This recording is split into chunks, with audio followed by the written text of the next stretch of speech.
environment impact assessment. In simple terms, EIA is the process of identifying future consequences of a current or proposed action.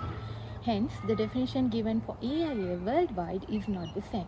In this video, we will be covering the best practices of biodiversity offsetting for no-net loss with special reference to South Africa. South Africa, a land situated at the southernmost tip of the African continent, is enriched with unique ecosystems. Their concern towards protecting the environment is on the top level from the past. They have their own EIA definition since 1998, that is, a systematic process of identifying, assessing and reporting environmental impacts associated with an activity and includes basic assessment and scoping and environmental impact reporting. EIA plays a key role in South Africa's environmental impact management regime. South Africa has taken steps to implement the global call to take sustainability development seriously and to mainstream EIA concept in all development activities and policies. They have enacted an array of impressive environmental legislation to ensure the best practice of EIA and sustainable development. The EIA process in South Africa is integrative and holistic, addressing social, economic and environmental or ecological issues concurrently. From these two figures, you can see the EIA process practiced in South Africa. What is biodiversity offsetting? Biodiversity offsetting is a conservation activity that compensates the negative impact of the EIA process. In here, major aim of this process is loss or reduce the negative impact due to the EIA practices.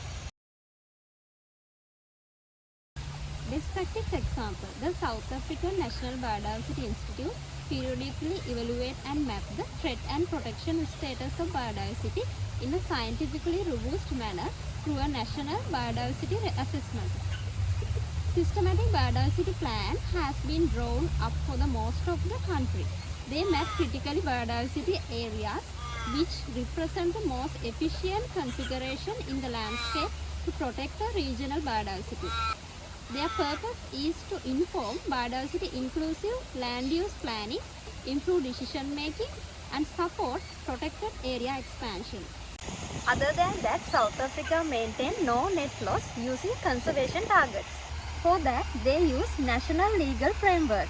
Other than that, they have red flag priority conservation area and indicated offsetting receiving areas, and they have good set of data and they well planned and they have considerable time period and they have a good financial support during this offsetting. However, although South Africa is practicing its best to carry on biodiversity offsetting for no-net loss, we found some drawbacks in their system. The first one is insufficient capacity to deal with offsets.